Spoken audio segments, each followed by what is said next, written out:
హనుమాన్ చాలీసా అనేటటువంటిది పరమ పవిత్రమైనటువంటి విశేషం.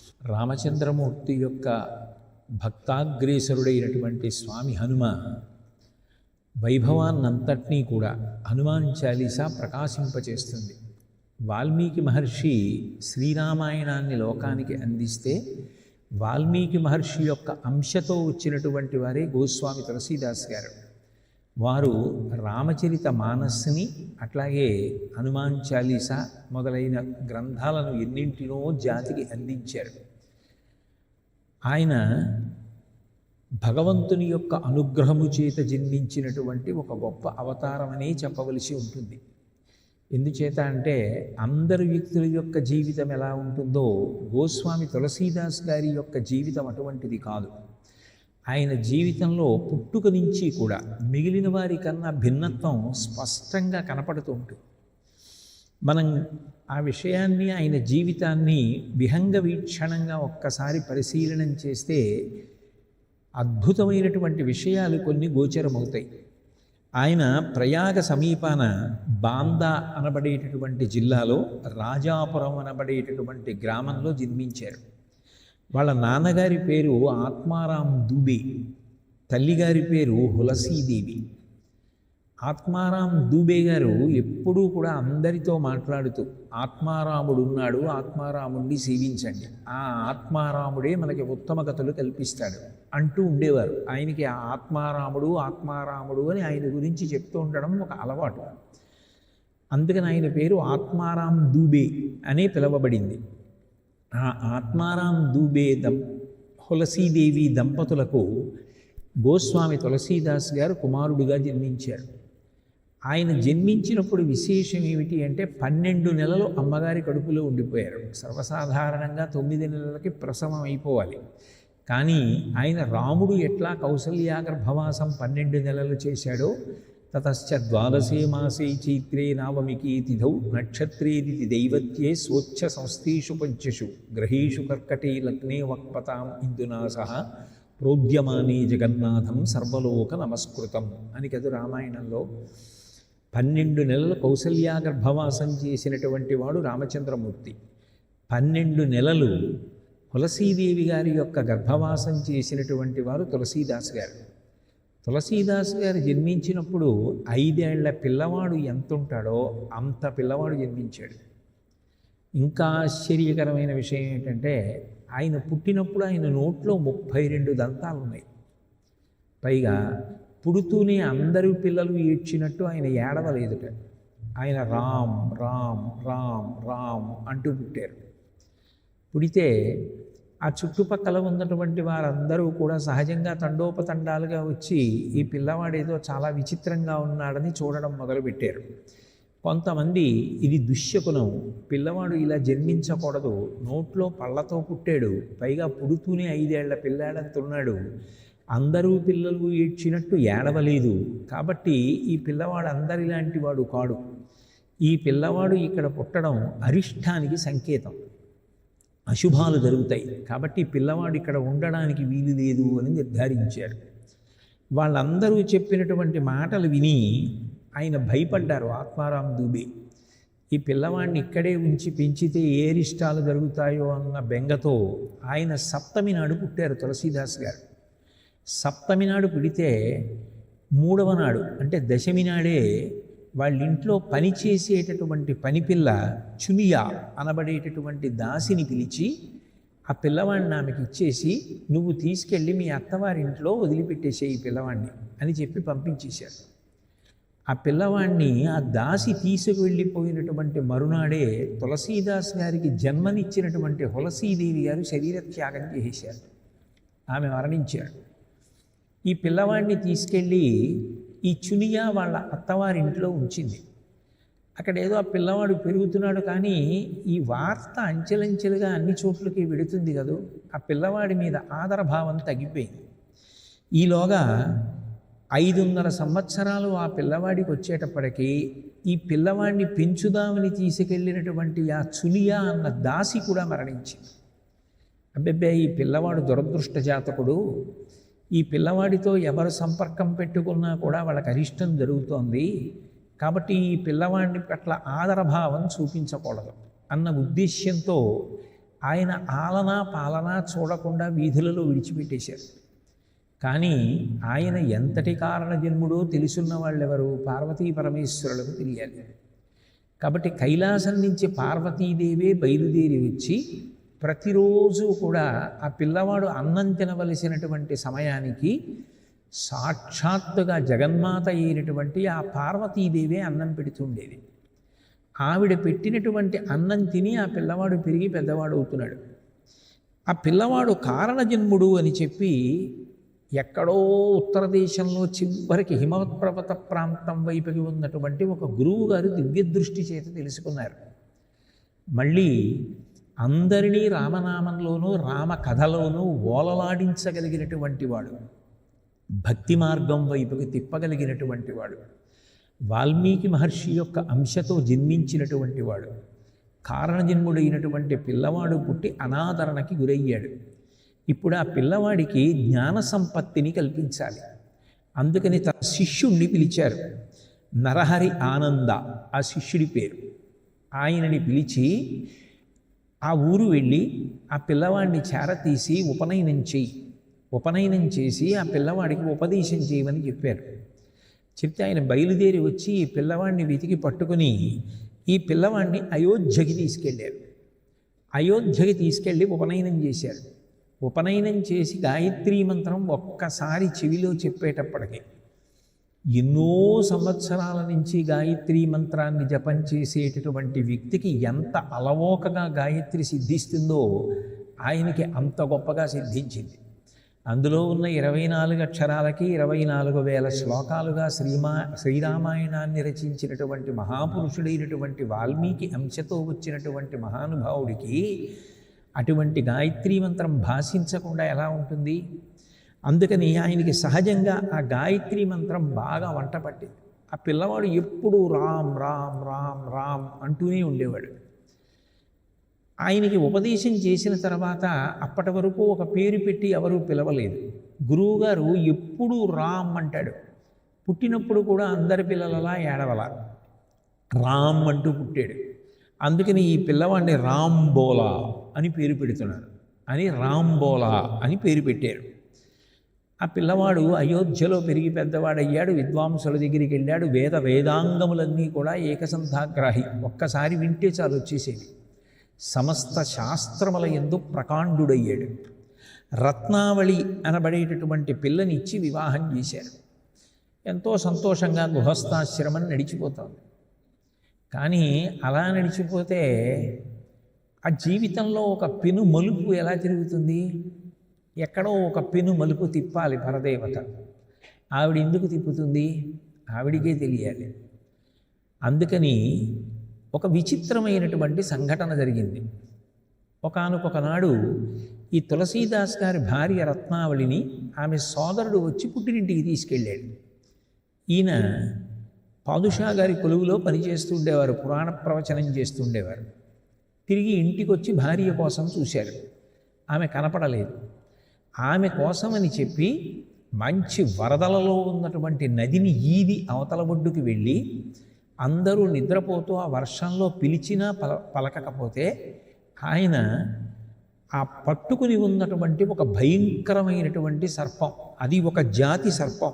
ఆ సర్పానికి ఉండేటటువంటి లక్షణం ఏమిటి అంటే ఉడుము ఎలా పట్టుకుంటుందో అది నోటితో అలా పట్టుకుంటుంది. దాని తోకకి ఏదైనా తగిలితే అది వదిలిపెట్టదు. అటువంటి సర్పం ఒకటి వేలాడుతోంది అక్కడ ఉన్నటువంటి ఒక కర్రని పట్టుకొని.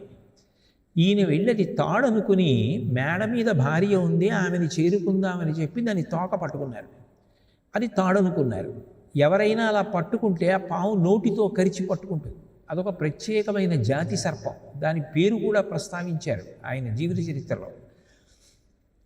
ఆ పాము ఎప్పుడైతే పట్టుకుందో ఆ వర్షంలో ఆయన భార్యని చేరాలన్న తమకంలో ఉన్నారు. అది పాము అని కూడా గమనించలేదు.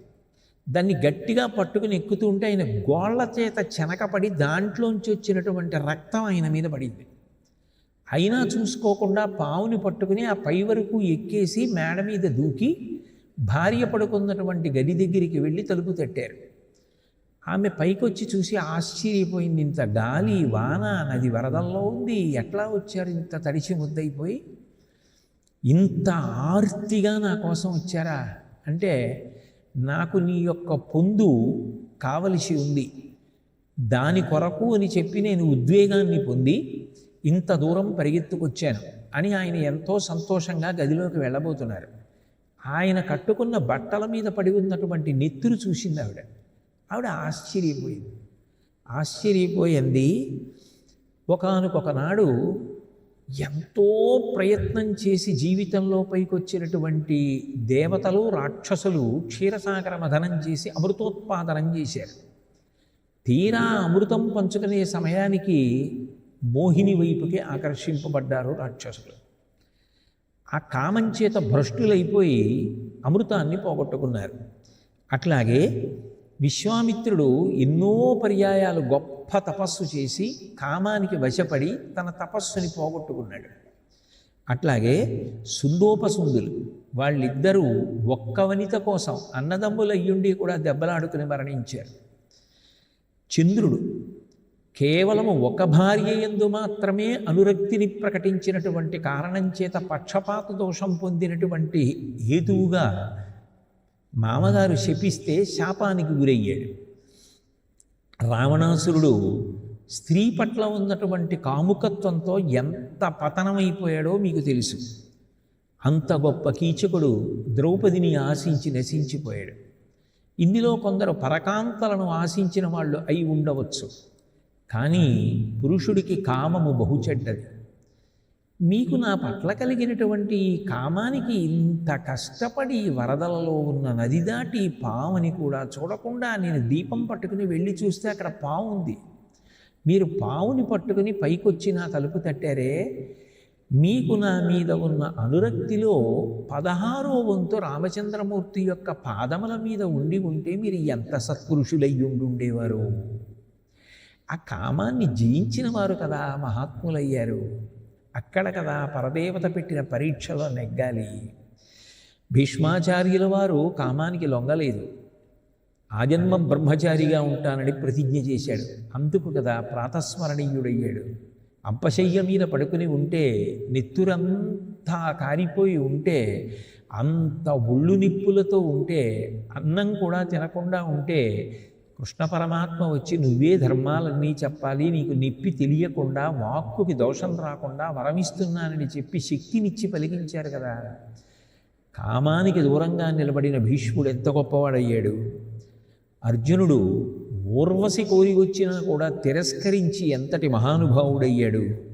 శుకుడు స్త్రీ స్పర్శకి దూరంగా ఉండి భాగవతాన్ని 7 రోజుల పాటు ప్రవచనం చేసి ఎంత ఉన్నత స్థాయిని పొందారు. మీరు తెల్లవారితే ఏ రామాయణాన్ని ప్రవచనం చేస్తారో అందులో మహాపురుషుడై రామకథ అనబడేటటువంటి మాలకి గుచ్ఛంగా ప్రకాశించేటటువంటి హనుమ ఎంత గొప్ప బ్రహ్మచారి. ఇంతమంది విషయాలు మీరు చెప్తే నేను విన్నవి, నేను మీకు చెప్పట్లేదు. ఇన్ని తెలిసి ఉన్న మీరు ఒక్క రాత్రి నేను ఇంటి నుంచి పుట్టింటికి వస్తే తాళలేక ఇంత ప్రమాదకరమైనటువంటి స్థితిలో నా కోసమని వచ్చేసారా? నిజంగా మరి మీరు చెప్పినవి మీకు వంట పట్టి ఉంటే, మీరు కానీ నిభాయించుకుని నిలబడగలిగితే, మిమ్మల్ని మీరు నియంత్రించుకోగలిగితే, పరీక్షలో నెగ్గి ఉంటే మీరు ఎంత గొప్పవారై ఉండేవారు. అయ్యో ఇలా వచ్చేసరే, నా మీద ఉన్న అనురక్తిలో 16వ వంతు రామచంద్రమూర్తి పాదాల మీద ఉంటే ఎంత గొప్పవారయ్యారో కదా అందావిడ. ఆ మాట అనడం ఏమిటి, ఉత్తర క్షణం ఆయనకి వైరాగ్యం వచ్చింది. వైరాగ్యం వస్తే వరదలా రావాలని కదా రామకృష్ణ పరమహంస చుక్కా చుక్కా బొట్టు బొట్టులే వస్తుందే. ఎట్లా వచ్చారో అట్లాగే కిందకి దిగి వెళ్ళిపోయారు. అంత చీకట్లో, అంత వర్షంలో ఇక వెనక్కి తిరిగి చూడలేదు. తిన్నగా కాశీపట్టణానికి వెళ్ళిపోయారు. ప్రతిరోజు గంగా స్నానం, ఆ తల్లి విశాలాక్షి విశ్వేశ్వరుల యొక్క సేవ, రామచంద్రమూర్తిని గురించినటువంటి ధ్యానం చేస్తుండేవారు. ఆ భక్తి పరిపుష్టమైపోయింది. శ్రీరామచంద్రమూర్తి యొక్క దర్శనం కోసం మనసు విశేషంగా వెంపర్లాడడం మొదలైంది. ఎవరు నాకు చేయిస్తారు దర్శనం అని బాధపడుతుంటే ఒక రోజున సంధ్యావందనం చేసుకుని ఆ నీళ్లు తీసుకెళ్ళి ఒక చెట్టు కింద పోశారు. పొయ్యగానే అందులో నుంచి ఒక బ్రహ్మరాక్షసుడు శాప విమోచనం పొంది తులసీదాసు గారికి కనపడ్డాడు. నేను పూర్వజన్మలలో చేసినటువంటి దోషముల చేత శిపింపబడి బ్రహ్మరాక్షసుడనై ఈ చెట్టుని పట్టుకుని ఉన్నాను. మీరు సంధ్యావందనం చేసినటువంటి నీళ్లు తెచ్చి దీని మొదట్లో పోసినటువంటి కారణం చేత నాకు కలిగినటువంటి శాపం తొలగిపోయింది. మీరు నాకు ఇంతటి ఉపకారం చేశారు. నేను మీకు ఏదైనా ఉపకారం చెయ్యాలనుకుంటున్నాను. మీకు ఏదైనా కావలసింది నేను చెయ్యగలిగింది ఉంటే అడగండి అన్నారు. నాకు శ్రీరామచంద్ర ప్రభువు యొక్క దర్శనం కావాలని అడిగారు. అది నేను చేయించలేను. రామచంద్రమూర్తి యొక్క దర్శనం చేయించగలిగినంత గొప్పవాణ్ణి నేను కాను. కానీ మీకు ఒక గొప్ప కీలకం చెప్తాను. మీరు ప్రతిరోజు గంగా తీరంలో కూర్చుని సాయంకాలం వేళ రామాయణ ప్రవచనం చేస్తారు. శ్రీరామాయణ ప్రవచనం చేస్తే ఒక లక్షణం ఉంది. రాముడి గురించి ఎప్పుడైనా ఎక్కడైనా మాట్లాడతాను అని చెప్పి సంకల్పం చేసుకొని ప్రతిరోజు ఈ సమయంలో సభ జరుగుతుంది అని అంటే అక్కడికి హనుమ వచ్చి తీరుతారు. ఎత్ర ఎత్ర రఘునాథ కీర్తనం తత్ర తత్ర కృతమస్తకాంజలిం బాష్పవారి పరిపూర్ణలోచనం మారుతిం నమత రాక్షసాంతకం. అందరికన్నా సభలోకి ముందు ఒక బ్రాహ్మణుడు వచ్చి కూర్చుంటూ ఉంటాడు. అందరూ వెళ్ళిపోయిన తర్వాత వెళ్ళలేక వెళ్ళలేక వెళ్ళలేక వెళ్ళలేక బాధపడుతూ వెడుతూ ఉంటాడు. అందరికన్నా ముందు కూర్చునేటటువంటి వ్యక్తి, అందరికన్నా చిట్ట చివరన బాధపడుతూ వెళ్ళేటటువంటి వ్యక్తి ఎవరో మీరు గమనించండి. స్వర్ణశైలాభదేహం, బంగారు కాంతితో మెరిసిపోతూ ఉంటుంది ఆయన శరీరం. మీరు వెళ్ళి ఆయన పాదములు గట్టిగా పట్టుకోండి. ఆయన బుకాయిస్తాడు. నాకేం తెలుసు, నేను హనుమనేమిటి అంటారు. వదిలిపెట్టకండి, గట్టిగా పట్టుకోండి. ఆయన పాదములు పట్టుకుంటే ఆయన మీకు రామచంద్రమూర్తి దర్శనం చేయిస్తారు. అంతవరకు మాత్రం నేను చెప్పగలను. ఎందుకనంటే రామచంద్రమూర్తి హనుమకు ఇచ్చినటువంటి వరం. ఎక్కడెక్కడ రామాయణ ప్రవచనం జరిగినా, ఎక్కడెక్కడ రామభజనం జరిగినా, ఎక్కడెక్కడ రామగుణ సంకీర్తనం జరిగినా అక్కడ హనుమ వస్తారు. హనుమ వచ్చారు అంటే ఆ ప్రాంగణం పరమ పవిత్రమే. ఇంకా చచ్చిపోయేవాడు కూడా బ్రతకవలసిందే. అంతటి మంగళప్రదుడు, అంతటి మహోపకారి, మహానుభావుడు హనుమ అంటే. కాబట్టి మీరు ఆయన పాదాలు పట్టుకోండి అన్నారు. తులసీదాసు గారు రామాయణ ప్రవచనం చేయడానికి వెళ్ళి కూర్చొని గమనించడం మొదలుపెట్టారు. ఒక 4 రోజులు చూసేటప్పటికి ఆయనకు అర్థమైంది, అందరికన్నా ముందు ఈ వ్యక్తి వస్తున్నారు. అందరికన్నా చిట్ట చివర వెడుతున్నాడు. వెళ్ళేటప్పుడు ఏదో తనలో తనే భావన చేసుకుంటూ మురిసిపోతూ సంతోషపడిపోతూ వెడుతున్నారు. ఈయనే హనుమ అని నిర్ధారించుకున్నారు. ఒక రోజున ఆ వ్యక్తి వెడుతుంటే తులసీదాసు గారు హఠాత్తుగా వెళ్ళి ఆయన 2 పాదములు గట్టిగా పట్టుకుని, మీరు హనుమ నాకు తెలుసు, నన్ను బుకాయించవద్దు, నాకు రామచంద్రమూర్తి దర్శనం చేయించండి, ఆయన దర్శనం కోసం వెంపర్లాడుతున్నానని ప్రార్థించారు. తులసీదాసు గారి యొక్క భక్తి ప్రపత్తులను బాగా తెలుసున్నటువంటి వారు హనుమ. అటువంటి మహానుభావుడికి ఎవరి భక్తి ఎటువంటిదో తెలియదు. ఆ భక్తి తెలుసున్నవారు కాబట్టి లేపి అన్నారు, తప్పకుండా, కానీ ఇక్కడ కాదు, నువ్వు చిత్రకూటానికి వెళ్ళు. అక్కడ కామదగిరి అనబడేటటువంటి ఒక పర్వత శిఖరం ఉంది. దానికి ప్రదక్షిణం చెయ్యి, నీకు సీతారామచంద్ర ప్రభువు యొక్క దర్శనం అవుతుందన్నారు. అక్కడికి వెళ్ళిపోయి రామనామ జపం చేస్తూ ఉండి తులసీదాసు గారు ఆ గిరి ప్రదక్షిణం చేస్తున్నారు. రామలక్ష్మణులు ఇద్దరూ కూడా 2 రాజకుమారులుగా గుర్రాల మీద వస్తున్నారు. ఈయన ప్రతిరోజు చందనాదులు పుష్పాలు అన్నీ సిద్ధంగా పెట్టుకునేవారు. రామలక్ష్మణులు వస్తారేమో, సీతారాములు వస్తారేమో వాళ్ళకి ఇద్దామని. కానీ వాళ్ళిద్దరూ గుర్రాల మీద వస్తూ ఉంటే చూశారు, కానీ వాళ్ళు రామలక్ష్మణులని గుర్తించలేదు. ఎవరో రాజకుమారులని వదిలేశారు, వెళ్ళిపోయాయి గుర్రాలు. ఈయన కుటీరానికి వచ్చేశారు. హనుమ వచ్చారు. రామలక్ష్మణులు వచ్చారు, సేవించావా అని అడిగారు. రామలక్ష్మణులు ఎక్కడొచ్చారు అని అడిగారు. అయ్యో, నువ్వు కామదగిరి ప్రదక్షిణం చేస్తుంటే నీకు గుర్రాల మీద ఎదురుగా టీవీతో వచ్చినటువంటి ఆజానుబాహు ఉన్నాడే, ఆజానుబాహుమరవింద దళాయతాక్షం రామం నిశాచర వినాశకరం నమామి, ఆయనే రాముడు.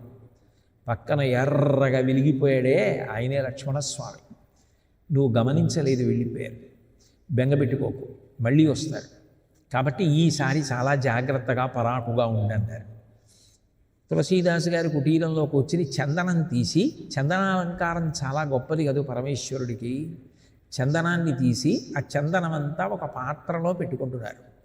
పెట్టుకుంటుంటే రామలక్ష్మణులు ఇద్దరూ మళ్ళీ రాజకుమారుల్లా లోపలికి వచ్చారు. వచ్చేసరికి ఈయన మళ్ళీ గుర్తుపట్టరేమో, ఎవరో రాజకుమారులని చందనం ఇవ్వడం మానేస్తారేమో అని హనుమకి బెంగ పట్టుకుని ఆయన ఏం చేశారంటే వెంటనే చిలుక రూపం ధరించి పర్ణశాలలోకి వచ్చి కూర్చున్నారు. కూర్చుని ఆయన పాట పాడారు. ఏమనంటే, చిత్రకూటుకే ఘాట్ పర్ భై సంతనకి భీర్ తులసీదాస చందన ఘిసే తిలక్ దేత రఘువీర్ అని.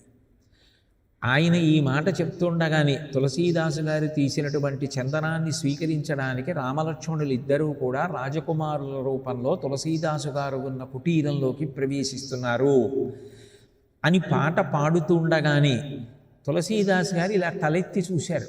చూసేటప్పటికీ ఆ రామచంద్రమూర్తి యొక్క సౌందర్యం, పుంసామోహన రూపాయ పుణ్యశ్లోకాయ మంగళం, ఆ ఆజానుబాహు, ఆ విశాల నేత్రాలు, ఆ పాలభాగం, ఆ చేతులు, ఆ కాళ్ళు, ఆ అందం, ఆ ధనస్సు, ఆ బాణాలు, పక్కన ఉన్నటువంటి లక్ష్మణస్వామి, వాళ్ళిద్దరి యొక్క తేజస్సు చూసి మహదానందపడిపోయారు. ఆ ఆనందపడిపోవడంలో చందనాన్ని రామచంద్రమూర్తికి అలంకారం చేస్తూ స్పృహ తప్పిపోయారు.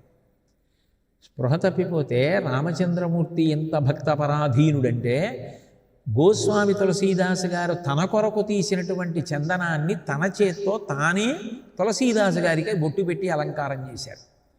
అలంకారం చేసి అంతర్ధానం అయ్యారు. ఆ ఆనంద జరిలోంచి బహిర్ముఖులయ్యారు తులసీదాసు గారు. పరమానందపడిపోయారు. రామలక్ష్మణుల యొక్క దర్శనమైందని ఎంతో ఆనందపడిపోయారు. ఆనందపడిపోయి మళ్ళీ చిత్రకూటం నుంచి కాశీపట్టణానికి వచ్చారు. వచ్చి రామాయణ రచన చెయ్యాలి అని సంకల్పం చేసుకొని ప్రతిరోజు కూడా రామాయణ రచన చేస్తూ ఉండేవారు. సంస్కృతంలో శ్లోకాలు వ్రాసి విశ్వేశ్వరుణ్ణి మనసులో ప్రార్థన చేసి విశ్వనాథుడి యొక్క పాదాల దగ్గర పెట్టేవారు. తన కుటీరంలో పెట్టి పడుకునేవారు. శివకేశవుల మధ్య అభేదం, వాళ్ళిద్దరి మధ్య ఏ భేదం లేదు అని నిరూపించినటువంటి మహాత్ములలో తులసీదాస్ గారు ఒకరు. పోతన గారు ఎట్లాగైతే శివభక్తి తత్పరులై రామచంద్రమూర్తి యొక్క అనుగ్రహాన్ని పొంది భాగవతాన్నంతటినీ ఆంధ్రీకరించారో, అట్లా తులసీదాసు గారు కూడా పరమశివ భక్తులు. శివానుగ్రహం చేతనే ఆయన రామ సంబంధమైనటువంటి కార్యక్రమములనన్నిటినీ కూడా నెరవేర్చారు. ప్రతిరోజు సంస్కృతంలో శ్లోకాలు వ్రాసి రామాయణం ఆయన విశ్వేశ్వరుడి సన్నిధానం అంటే కుటీరంలో ఉన్నటువంటి పూజామందిరంలో పెట్టి పడుకునేవారు. తెల్లవారుజామున నిద్రలేచి అనుష్ఠానం చేసుకుంటూ చూసేసరికి ఆ శ్లోకాలన్నీ కూడా చిరిగిపోయి ఉండేవి. ఒక్క శ్లోకం, ఒక అక్షరం కూడా ఉండేది కాదు. ఇదేమి ఇలా అవుతోంది అని చెప్పి ఆయన ఆశ్చర్యపోయారు. 8వ రోజు ఆయన పడుకుని ఉండగా రాత్రి కలలో పార్వతీ పరమేశ్వరుడు కనపడ్డారు. కనపడి, నేను ఒక అద్భుతాన్ని లోకానికి నిరూపించాలనుకుంటున్నాడు. దీని గురించి ఒకప్పుడు ఈ సంఘటన గురించి మహానుభావులు, నడిచే దేవుడిని పేర్గాంచినటువంటి మహాపురుషులు, కంచి కామకోటి పీఠాధిపత్యం వహించినటువంటి చంద్రశేఖరేంద్ర సరస్వతి మహాస్వామి గారు మాట్లాడారు ఈ సంఘటన గురించి. నేను వారు చెప్పిన మాటలు ఉటంకిస్తున్నాను. పార్వతీ పరమేశ్వరులు కనపడి, ఇప్పటి వరకు జరగనటువంటి ఒక అద్భుతం నీ జీవితంలో జరగాలి. సంస్కృతంలో రామాయణ రచన చెయ్యవద్దు, అందుకే అది చెరిగిపోతోంది. నీ ప్రాంతీయ భాష ఉంది, అది హిందీ కూడా కాదు, హిందీలా ఉంటుంది. ఆ అవధి దాని పేరు. ఆ అవధి అనబడేటటువంటి భాషలో నువ్వు రామాయణ రచన చెయ్యి. ఎందుకనంటే సర్వసాధారణంగా ఏదైనా పరమ పవిత్రమైన విషయాన్ని చెప్పేటప్పుడు సంస్కృత భాషలో రచన చేస్తారు, సహజం. అంత మాత్రం చేత మిగిలిన భాషలు తక్కువ కాదు. కానీ భాష గొప్పతనం కన్నా భక్తుని యొక్క గొప్పతనం చేత ఒక గ్రంథం ఉన్నతిని పొందాలి. అది నీ జీవితంలో జరగాలి. తులసీదాస్ రచించిన కారణం చేత ప్రాంతీయ భాషలో, దేశ భాషలో ఉన్నటువంటి ఒక గ్రంథం అంత గొప్ప గ్రంథం అవుతుంది. కాబట్టి నువ్వు ఇక్కడి నుంచి బయలుదేరి వెళ్ళిపోయి అవధి భాషలో రామాయణ రచన చెయ్యి. సామవేదాన్ని గానం చేస్తే ఏ ఫలితం వస్తుందో, సామవేదాన్ని ఎక్కడ స్వరం తప్పకుండా చెప్పడం చాలా కష్టం. ఎందుకంటే సామవేదానికి స్వరభంగం అవుతుంది, అంత గుక్కపట్టి చెప్పాలి. అసలు స్వరభంగం లేకుండా సామవేదం చెప్తే ఎంత ఫలితం వస్తుందో, రామచరితమానస్ చదువుకుంటే అంత గొప్ప ఫలితం వస్తుంది. అవధీ భాషలో రచన చెయ్యి అని చెప్పి ఆనతిచ్చారు. ఆయన ఆ కళలో అది చూశారు. తెల్లవారుజామున కళ గురించి స్మరిస్తూ నిద్ర లేచారు. నిద్ర లేచేటప్పటికి ఆయన పడుకున్న మంచం పక్కన పార్వతీ పరమేశ్వరులు నిలబడి ఉన్నారు. వెంటనే వాళ్ళిద్దరి పాదాల మీద పడి నమస్కరించి, తప్పకుండా నేను అట్లాగే అవధి అన్న భాషలోనే రచన చేస్తాను అని చెప్పి ఆయన బయలుదేరి అయోధ్య వెళ్ళిపోయారు. అది పార్వతీ పరమేశ్వరుడు ఇచ్చినటువంటి అనుజ్ఞ. అందుకే ఇప్పటికీ ఉత్తర భారతదేశంలో కొన్ని లక్షల మంది రామచరితమానస్ని, హనుమాన్ చాలీసాని ఈ రెండిటిని నిత్యపారాయణ కింద చేస్తారు. రెండే పరమశక్తివంతములయ్యాయి. అలా అవడానికి కారణం ఏమిటి అంటే పార్వతీ పరమేశ్వరుడు ఇచ్చినటువంటి వరమే. యథార్థంగా చెప్పాలి అంటే ఉత్తర భారతదేశంలో రామచరితమానస్కున్నంత ప్రఖ్యాతి ఏ ఇతర రామాయణానికి లేదు అని చెప్తే దోషం కాదేమో. ఎందుకనంటే నేను ప్రత్యక్షంగా ఒకసారి దాన్ని అనుభవించాను. రామచరితమానస్ పారాయణ చేసేసిన తరువాత చాలామంది భక్తులు కలిసి చేస్తారు. ఒక ఇంట్లోనో ఒక ప్రాంగణంలోనో. ఒక ఇంట్లో చేశారు ఒకప్పుడు. చేసి వాళ్ళందరూ ఏం చేస్తారంటే పారాయణ రాత్రి 10ంటికి అయిపోనివ్వండి, 10:30కి అయిపోనివ్వండి, వాళ్ళు ఏం చేస్తారంటే రామచంద్రమూర్తి ఒక వ్యక్తిని పంపిస్తాడు. ఆయన రామపాదముల యందు విశేషమైన భక్తి కలిగిన వాడై ఉంటాడు. ఆయన వస్తారు. ఆయనకి పూజ చేసి రామచరితమానస్ పారాయణ పూర్తి చెయ్యాలి అని చెప్పి అందరూ బయట నిలబడతారు భజన చేస్తూ. బయట భజన చేస్తూ నిలబడినటువంటి సమయంలో నిజంగానే అటువంటి వ్యక్తి వస్తాడు. ఆశ్చర్యకరంగా ఆయన్ని లోపలికి తీసుకువెళ్ళి కూర్చోపెట్టి పూజించి రామచరితమానస్ పారాయణం పూర్తి చేస్తారు. నేను చూసా ప్రత్యక్షంగా అటువంటి సందర్భం కాశీపట్టణంలో ఒకటి. కాబట్టి అంత గొప్పది. అయోధ్య వెళ్ళి తులసీదాస్ గారు ఆ రామచరితమానస్ రచన పూర్తి చేశారు. పూర్తి చేసి మళ్ళీ కాశీపట్టణానికి వచ్చి దాన్ని విశ్వనాథ మందిరంలో ఉంచారు. ఉంచితే తెల్లవారేసరికి ఆ గ్రంథాన్ని తీసుకుందామని అడిగితే పరమేశ్వరుడు తన చేవ్రాలుతో, తన చేత్తో సత్యం శివం సుందరం అని రాశాడు దాని మీద. అంటే ఇది పరమసత్యం, ఇది ఏ పరమాత్మ, ఇది పరమోత్కృష్టమైనటువంటి గ్రంథము అని. అక్కడ నుంచి రామచరితమానస్కి ఎనలేని ప్రఖ్యాతి ఏర్పడింది. లోకంలో అసూయ చాలా సహజ గుణం. అక్కడ ఉన్న మిగిలిన పండితులందరికీ కూడా చాలా అసూయ కలిగింది. రామచరితమానస్కి ఇంత ఖ్యాతి కలిగింది, అందరూ తులసీదాస్ గారిని గౌరవిస్తున్నారని రామచరితమానస్ని, తులసీదాస్ గారిని నిందించడం మొదలుపెట్టారు. మొదలుపెట్టి దానిని తక్కువ చెయ్యాలి అన్న ఉద్దేశ్యంతో మధుసూదన సరస్వతీ స్వామి వారి దగ్గరికి వెళ్ళారు. మధుసూదన సరస్వతీ స్వామి వారంటే అద్వైతంలో మహానుభావుడు. ఆనందమందాకిని అని ఆయన కృష్ణ పరమాత్మ మీద కొన్ని శ్లోకాలు చేశారు. అసలు ఆ ఆనందమందాకిని చదువుతుంటే నిజంగా ఆనందమందాకినిలో కొట్టుకుపోతున్నట్టే ఉంటుంది. అంత గొప్ప గ్రంథం ఆనందమందాకిని. ఎప్పుడైనా ఈశ్వరుడు నా చేత చెప్పించినందుకు ధన్యుణ్ణి చెయ్యాలి. అటువంటి ఆనందమందాకిని చేసినటువంటి వారు ఆ మహాపురుషులు మధుసూదన సరస్వతి అంటే. ఆ స్వామివారి దగ్గరికి వెళ్ళి రామచరితమానస్ చూపించారు. బహుశా ఆయన అందులో తప్పు ఇటువంటి గ్రంథాలు చదవకూడదంటారని వాళ్ళు అనుకున్నారు. ఆయన ఆ పుస్తకం అంతా చదివిన తర్వాత అన్నారు, ఆనందకాననీహ్యస్మిన్ జంగమస్తులసీతరు కవితా మంజరీభాతి రామభ్రమరభూషిత అన్నారు. ఆనందకాననీహ్యస్మిన్, ఆనందకాననమని కాశీపట్టణానికి పేరు. ఆనందకాననం అనేటటువంటి పేరు కలిగినటువంటి కాశీపట్టణంలో జంగమస్తులసీతరు, భూమి మీద నడిచి వెడుతున్నటువంటి తులసి చెట్టు ఒకటి ఉంది అన్నారు తులసీదాస్ గారు. కాళ్ళు చేతులు ఉండి నడిచి వెడుతున్న ఒక తులసి చెట్టు ఉంది. కవితా మంజరీభాతి, దాంట్లోంచి పువ్వులు వచ్చాయి, కవిత్వం. అది ఎంత గొప్పది అంటే ఆ పువ్వు రామభ్రమరభూషిత, దాని మీద ఎప్పుడు రామచంద్రమూర్తి తిరుగాడి ఆ పువ్వుల మీద వాలి మకరందాన్ని పానం చేస్తుంటారు. అటువంటి జంగమస్ తులసీతరువైనటువంటి మహానుభావుడు తులసీదాస్ గారి చేత రచింపబడినటువంటి రామచరితమానస్ అని ఆయన గౌరవించి వాళ్ళకి ఇచ్చారు. వాళ్ళకి ఏం చేయాలో అర్థం కాలేదు. అయినా కూడా ఏదో ఆయనని తక్కువ చెయ్యాలి అని ప్రయత్నించారు. ఏదో వేదాంగాలన్నీ పెట్టి అడుగున రామచరితమానస్ పెట్టి రాత్రి విశ్వనాథ మందిరంలో పెట్టారు. తెల్లవారేటప్పటికి రామచరితమానస్ పైకి వచ్చింది, మిగిలినవన్నీ కిందకి వెళ్ళి. ఇంకా ఆశ్చర్యకరమైన విషయం ఏమిటంటే ఆ రోజుల్లో కాశీపట్టణంలో ప్రియదాసు గారిని ఆయన భక్త విజయం అని పుస్తకం రాస్తున్నారు. అబ్బో, అందులో అయితే దాని అనువాదం చదివాను నేను. అందులో అసలు తులసీదాసు గారి జీవితం గురించి కొన్ని వందల పేజీలు, ఎన్ని విశేషాలు చెప్పారు ఆయన. అందులో ఆ ప్రియదాసు గారు భక్త విజయం అన్న పుస్తకాన్ని రచన చేస్తున్నప్పుడు తులసీదాస్ గారి గురించి ఆయన రాయలేదు, మిగిలిన భక్తుల గురించి రాశారు. ఒకరోజు ఆయన వ్రాసినటువంటి పుస్తకాన్ని ఆయనే తీసి చూశారు. చూస్తే అందులో తులసీదాస్ గారి జీవిత చరిత్ర.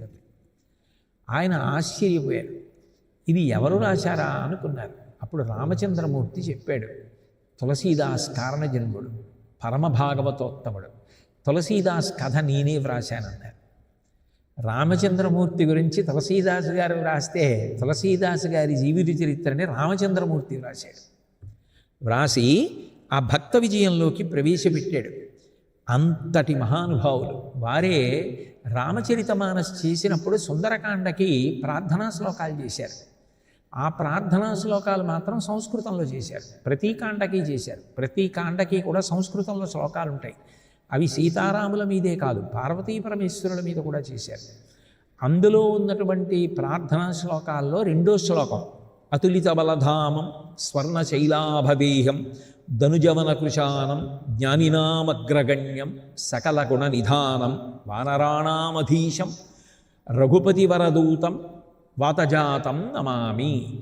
హనుమాన్ చాలీసా చదివినప్పుడు ఈ శ్లోకాన్ని ప్రార్థనా శ్లోకంగా చదువుతుంటారు అక్కడ సుందరకాండలోంచి తీసుకొని. అటువంటి మహాభక్తుడైనటువంటి తులసీదాస్ గారు 126 సంవత్సరములు జీవించారు. 126 సంవత్సరములు జీవించడము అంటే అది పరిపూర్ణమైనటువంటి ఆయుర్దాయం. అవతార పురుషుడు అనడానికి అది ప్రబల నిదర్శనం. కాశీపట్టణంలో గంగానదీ తీరంలో రామనామం చెప్తూ రామచంద్రమూర్తి యందు ఐక్యమైపోయారు. ఎన్నడూ శివుడికి రాముడికి భేదం పాటించినటువంటి వారు కారు. వారు హనుమాన్ చాలీసా చేశారు. నేను సంక్షిప్తంగా మాత్రమే వారి జీవితం గురించి మాట్లాడాను తప్ప నిజానికి అన్ని వివరాల గురించి నేను మాట్లాడలేదు.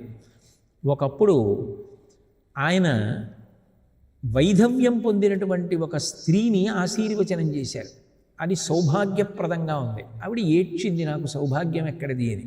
నా నోటి మాట ఉత్తినే పోకూడదన్నారు. దహనం చేయబడడానికి సిద్ధంగా ఉన్నటువంటి ఆమె భర్త లేచొచ్చాడు.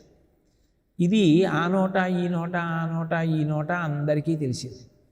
అది చక్రవర్తి వరకు వెళ్ళింది. పాదుషా తులసీదాస్ గారిని పిలిపించి ఏవి కొన్ని మహిమలు చూపించమన్నాడు. నేను చూపించడం ఏమిటి, నేనన్నమాట రామచంద్రమూర్తి నిజం చేస్తారు, ఆయనకు అది ఇష్టం అవ్వాలి. అంతేకాని నా అంత నాకు శక్తి ఉంది, నేనేమి శక్తివంతులను కాను, నేను చెయ్యలేనటువంటి మహిమలు అన్నారు. ఆయనకి కోపం వచ్చి కొరడాలతో కొట్టి శిక్షించమన్నారు. తులసీదాస్ గారిని స్తంభానికి కట్టేసి ఆ సైనికులు వచ్చి కొరడాతో కొట్టడానికి చెయ్యి పైకెత్తారు. ఎత్తేటప్పటికీ ఆయన వెంటనే మనసులో భక్త సంరక్షకుడు, ఆర్తత్రాణపరాయణుడు, పిలవగానే వచ్చి పలికేటటువంటి మహానుభావుడని హనుమని మనసులో స్మరించారు.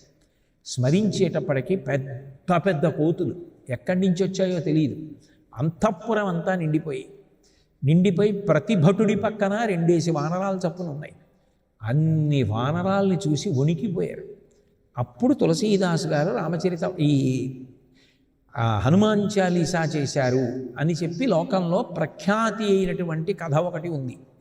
అది కాకుండా ఈ హనుమాన్ చాలీసా ఆవిర్భావం గురించి భిన్న భిన్నమైన కథలు ఉన్నాయి. కానీ ఇది బాగా ప్రచారంలో ఉన్నటువంటి కథ. అప్పుడు ఆయన హనుమాన్ చాలీసా చేశారు. హనుమాన్ చాలీసా అంటే హనుమంతుని యొక్క వైభవ వర్ణనము. అది చాలీసా. చాలీసా అంటే 40 శ్లోకములు అన్నమాట అనుకోండి, మనకి తేలికగా అర్థం అవ్వడానికి అలా అనుకోండి. ఇందులో విచిత్రం ఏమిటి అంటే 4 దోహాలు ఉంటాయి. దోహ అంటే ప్రార్థన కింద ఉండేటటువంటి మొట్టమొదటి 2 దోహాలు. చాలీసా 40 అయిపోయిన తర్వాత చిట్ట చివర ఉండేటటువంటి 2 దోహాలు. అంటే 4 దోహాలు ఉంటాయి. చాలీసా 40 చౌపాయిలు అంటారు.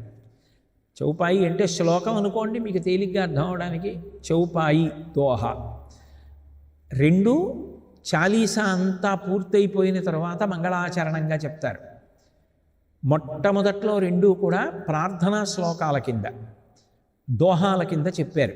చెప్పి హనుమాన్ చాలీసా ప్రారంభం చేశారు. ఉత్తర భారతదేశంలో ఈ దోహ చౌపాయి అనబడేటటువంటి ఛందస్సులో రచన చేయడం చాలా ప్రఖ్యాతంగా కనపడుతుంది. కబీర్ దాస్ గారు, తులసీదాస్ గారు, మీరాబాయి, రహీం, నానక్ వీళ్ళందరూ కూడా ఈ చౌపాయిల్ని దోహాల్ని రచన చేసిన వాళ్ళే. రామచరితమానస్ కూడా ఈ చౌపాయి దోహ ఈ రెండిటితోనే రచింపబడింది. ఇందులో విశేషం ఏమిటి అంటే మీరు ఏ ఒక్క చౌపాయి తీసుకున్నా, ఏ ఒక్క దోహా తీసుకున్నా అది పూర్తి సమాచారంతో ఉంటుంది. అంటే అది పూర్తయింది కదా, దానికి సంబంధించిన విషయం ఏదో మళ్ళీ తరువాతి శ్లోకంలో చెప్పబడుతుంది, తరువాతి చౌపాయిలో చెప్పబడుతుంది అని మీరు అనుకోక్కర్లేదు. అది ఒక చౌపాయి మీరు చదివారనుకోండి, ఆ చౌపాయి అక్కడతో ఆ విశేషాల్ని పూర్తి చేసుకుంటుంది. మళ్ళీ 2వ చౌపాయి చదివారనుకోండి, మొదటి దానిలో చెప్పిన దానికి 2వది కొనసాగింపు కాదు, మీరు అట్లాగా అనుకోవచ్చు. లేదు, 2వ చౌపాయిలో చెప్పిన విశేషాలు మొదటి చౌపాయిలో చెప్పిన విశేషాలు పూర్తయిపోయి మళ్ళీ కొత్తగా ప్రారంభమైన విశేషాలుగా ఉంటాయి. అందుకని దేనికదే పరిపూర్ణత్వాన్ని సంతరించుకుంటుంది. అందుకని ఏ ఒక్కదాన్ని పట్టుకున్నప్పటికీ కూడా అది అనుగ్రహ విశేషమే. ఆనాటి నుంచి ఈనాటి వరకు కూడా హనుమాన్ చాలీసాని పట్టుకొని పెద్ద పెద్ద కష్టాల్లోంచి కూడా బయటికి వచ్చేసినటువంటి వారు ఎందరో ఉన్నారు.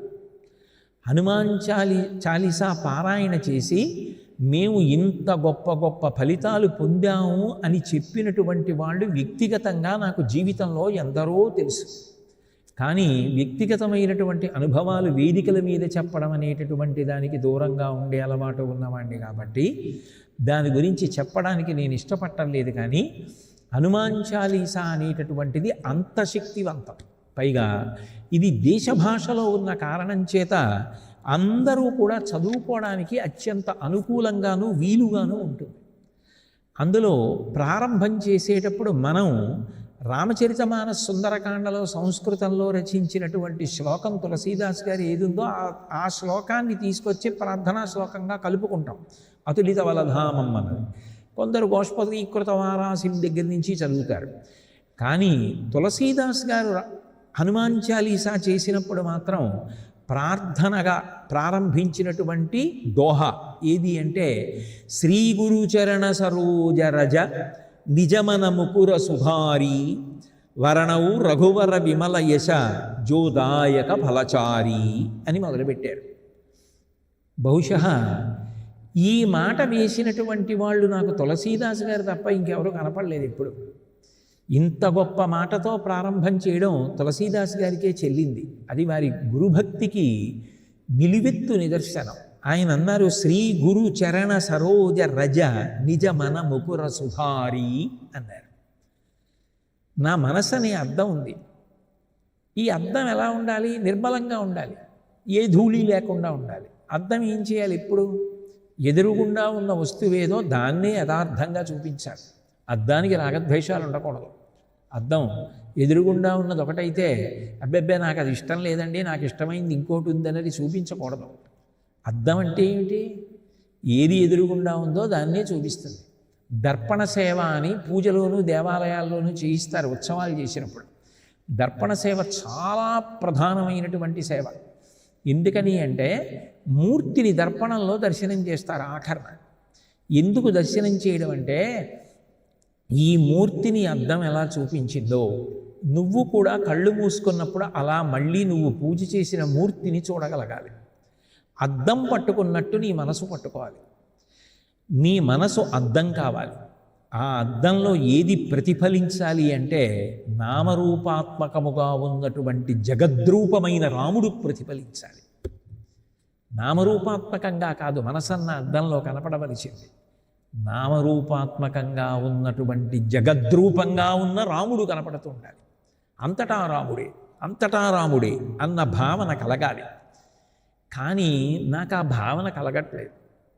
నా మనసులో ఆ అద్దంలో ఒక్కొక్కటి కనపడుతుంటే రాగం కలుగుతోంది.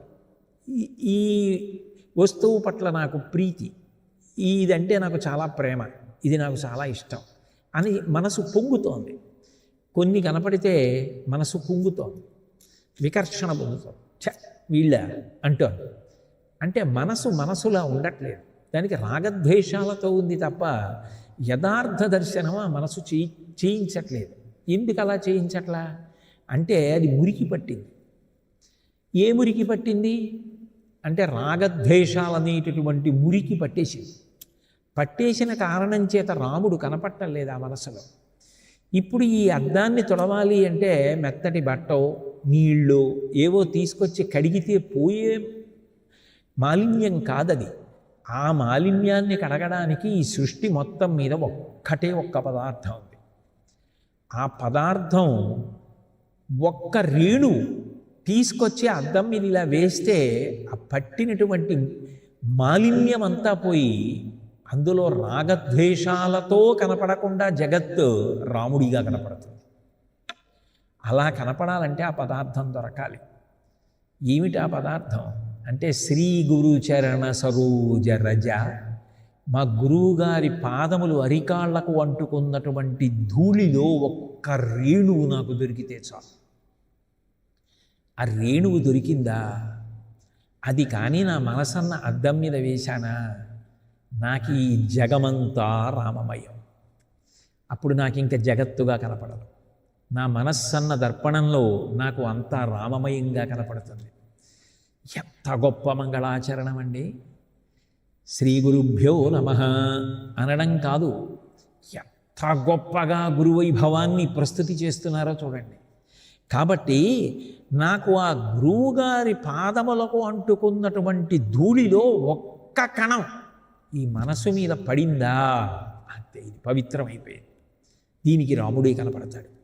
అంతా రామమయం, ఈ జగమంతా రామమయం. అంతరంగమున ఆత్మారాముడు అనంత రూపమున వింతలు సలపగా. ఎవరు? రామదాసు గారు. ఎవరు అసలు ఉన్నది? ఆ ఒక్కడే. అంతరంగమున ఆత్మారాముడు అనంత రూపముల వింతలు సలపగా. ఇన్ని రూపాలతో ఉన్నవాడు ఇందులో ఉన్నవాడు. ఇందులో ఉన్న ఆత్మారాముడే అన్ని రూపాలుగా కనపడుతున్నాడు. మాయా అన్ని కాదు, ఇందులో ఉన్నవాడే అన్నిగా బయట ఉన్నాడు. ఉన్నదొక్కటే తత్వమసి అని నాకు కనపడాలంటే మా గురువుగారి పాదములకు అంటుకున్నటువంటి రజస్సు పాద ధూళిలో ఒక్క కణం నా మనసు మీద పడితే చాలు, నాకు కనపడుతుంది. సోమసూర్యులను సురలు తారలను ఆ మహాంబుధులు అఖిల జగంబులు అంతా రామమయం, జగమంతా రామమయం. ఎలా ఆ మాట అనాలంటే ఎంత గాంభీర్యం అండి, ఎంత ఆనందం అండి, అది ఎంత విలువ, అది పొంగు. అలా కనపడిన వాడికి నాకు నామరూపాలు కనపడటం లేదు, నాకు అంతా రాముడే. ఉట్టిది సముద్రాలు అంటున్నారు.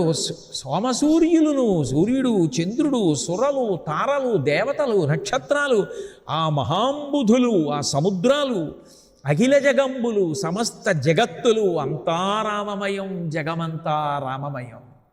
అలా కనపడుతోంది ఆయనకి మనస్సన్నద్దంలో, అలా ప్రతిబింబిస్తోంది. ఎందుకని అంటే ఆ అద్దం మీద, ఆ మనసు మీద గురువుగారి పాద ధూళి పడింది. అండాండంబులు పిండాండంబులు బ్రహ్మాండంబులు బ్రహ్మ మొదలుగా అంతా రామమయం, జగమంతా రామమయం. అది కదా కోరుతున్నారు. ఎందుకు చెప్తున్నానంటే మహాత్ముల యొక్క దృష్టికోణం ఎప్పుడూ ఒక్కలాగే ఉంటుంది.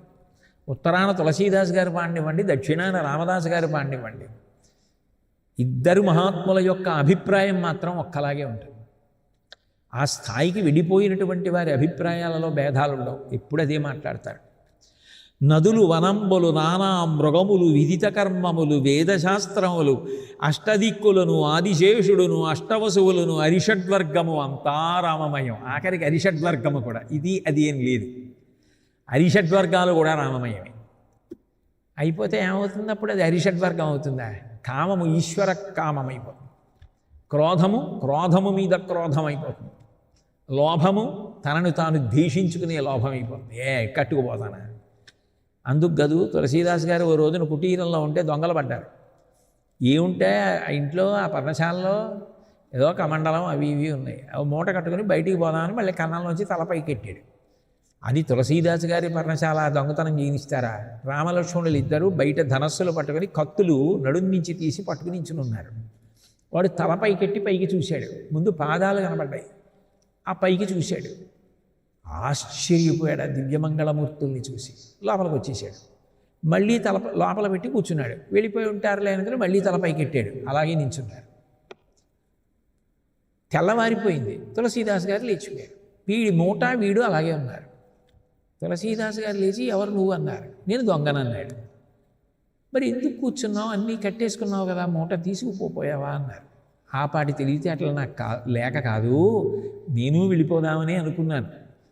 తల పైకి పెడితే ఎన్ని మాటలు చూసినా చూడాలనిపిస్తోంది. ఏమి సౌందర్యమూర్తులు! ఒకరు నీలమేఘశ్యాముడు, ఒకడేమో ఎర్రని కాంతి, కత్తులు పట్టుకుని నించున్నారు. కొట్టరు తిట్టరు, పైకి పోనివ్వరు, అలాగే ఉన్నారు. వెళ్ళనివ్వరు. తల పైకెడితే పాదాలు, పైకి తలెత్తితే దివ్యమంగళమూర్తులు. భయపడి లోపలికి తలెడుతున్నాడు. ఇలా కూర్చున్నా. తెల్లారిపోయింది, మీరు లేచిపోయారు. కాబట్టి నేను దొంగనని తెలిసిపోయిందిగా, ఇంకా మీరు అరిస్తే అరవండి, శిక్షిస్తే శిక్షించండి అన్నారు. తులసీదాస్ గారు అన్నారు, ఒక్క 5 నిమిషాలు ఆగు అని. నా కోసం రాత్రంతా నిద్ర మానేసి ఈ కమండలం కోసం, ఈ అరివేణం కోసం, ఈ పాత్రల కోసం నువ్వు దొంగతనం చేయడానికి వస్తే రామలక్ష్మణులు ఇద్దరూ కుటీరం బయట కాపలా కాశారా చలిగాలిలో? ఇవి నాకు ఉండబట్టి కదా కాపలా కాశారు. ఇవి నాకు వద్దే వద్దు, నా రాముడు లక్ష్మణుడు నిద్రపోవాలి ప్రశాంతంగా, అన్నీ పట్టుకెళ్ళిపోని మూట కట్టించేశారు. అది తులసీదాస్ గారి భక్తి. అప్పుడు దొంగ ఎక్కడ కనబడ్డాడు ఆయనకి? అంతా రామమయం, జగమంతా రామమయం. అలా కనపడాలి అంటే దానికి నాకు శ్రీ గురు చరణ సరోజరజ, ఆ గురువుగారి పాదములకు అంటుకున్నటువంటి ధూళికణం నా మనసు అన్న అద్దం మీద పడాలి. పడితే అటువంటి స్థితి నాకు కలుగుతుంది. నిజమేనా అంటే భాగవతంలో యమధర్మరాజు గారు తన దూతలతో మాట్లాడుతూ అంటాడు, పరమ భాగవతుల పాదధూళి సమస్త తీర్థసారమనుచు తెలియలేని వారి వారి వారి వారి తొలుత కట్టి తెండు దూతలార అన్నాడు.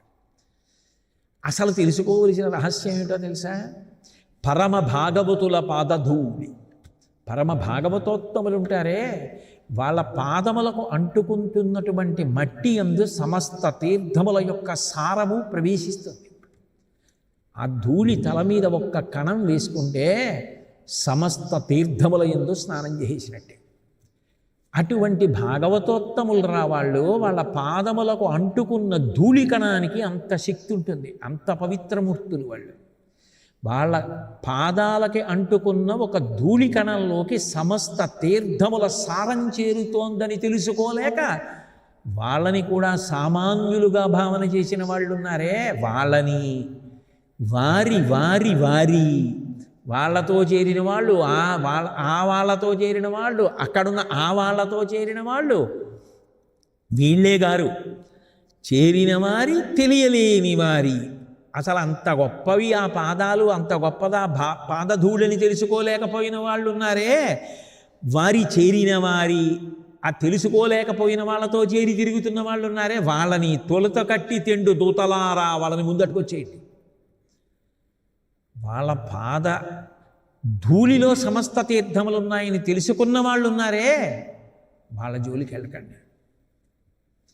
మహాత్ముల జోలికి కాదు, మహాత్ముల పాదధూళి వైభవం తెలుసున్న వాళ్ళ జోలికి వెళ్ళకండి అన్నాడు యమధర్మరాజు గారు. అంటే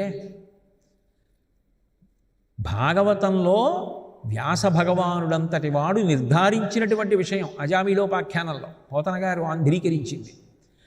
అంత గొప్పవి ఆ పాదాలు, మా గురువుగారి పాదాలంటే అవేం మామూలు విషయమా? అనేక జన్మ సంప్రాప్త కర్మబంధ విదాహిని జ్ఞానానల ప్రభావేన తస్మై శ్రీ గురవే నమః. అగ్నిపర్వతం కనపడితే దూరంగా జరుగుతారు, బద్దలవుతుందేమో, లావా వస్తుంది మీరకని. నడిచి వెళ్ళిపోతున్నటువంటి జ్ఞానాగ్ని పర్వతం అది. అది జ్ఞానాగ్ని రగులుతోంది అందులో. ఎప్పుడు ఊపిరి తీస్తే, ఊపిరి వదిలిపెడితే అవే భావనలు, అవే ఆలోచనలు, అవే వాటి గురించి ఎప్పుడు చింతన. జ్ఞానానల ప్రభావేన అని జ్ఞానాగ్ని పర్వతం కాళ్ళు చేతులతో నడిచి వెడుతోంది. అది ఏం చేస్తుంది? అనేక జన్మ సంప్రాప్త కర్మబంధ విదాహినే. అటువంటి మహాపురుషుడికి దగ్గరగా ఉండడం, అటువంటి మహాపురుషుడితోటి సంబంధం కలిగి ఉండడం కాల్చేస్తుంది. దేన్ని? కోట్ల జన్మల నుంచి వస్తున్నటువంటి కర్మబంధములు కాలిపోతున్నాయి. అంతటి మహాపురుషుడు గురువు. కాబట్టి అనేక జన్మ సంప్రాప్త కర్మబంధ విదాహినే జ్ఞానానల ప్రభావేన తస్మై శ్రీ గురవే నమః. పార్వతీదేవితో పరమేశ్వరుడు చెప్తాడు. అందుకే నగురోరధికం నగురోరధికం నగురోరధికం ఇది శివశాసనతః. ఇక గురువు కన్నా అధికుడు లేడు పార్వతీ లోకంలో అన్నాడు. శోషణం భవసింధోశ్చ.